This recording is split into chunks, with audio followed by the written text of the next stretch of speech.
Hello, during this video I would like to introduce workshop what we called multi-material 3D printers. On the beginning of this training or workshop, we just explain or we make a brief summary of the basic 3D printing technologies, and we also explained what kind of 3D printers we have in our university.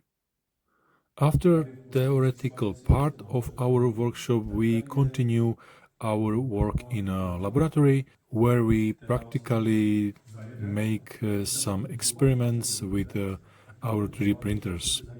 Here I'm trying to explain how to configure this kind of 3D printer, what configuration means exactly, where are sensors, what is the meaning of that sensors, and also I'm here explaining and showing what does it mean two nozzle extruder.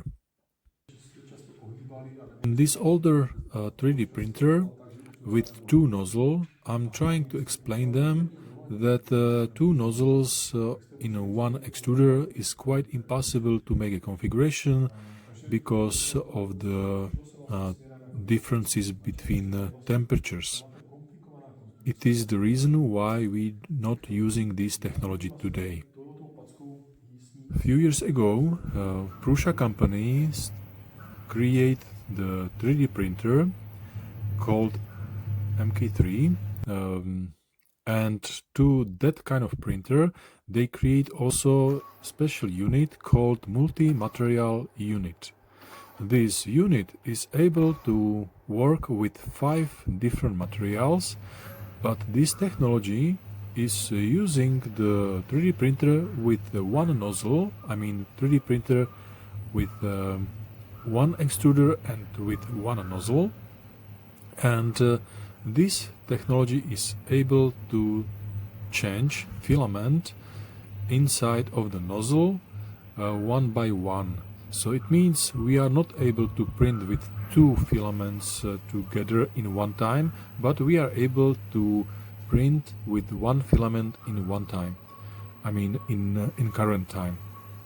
The problem of this technology with where we have one nozzle in one extruder is that this multi-material unit must change the filament, it must pull out this filament or take away this filament from the nozzle and put another filament to the nozzle.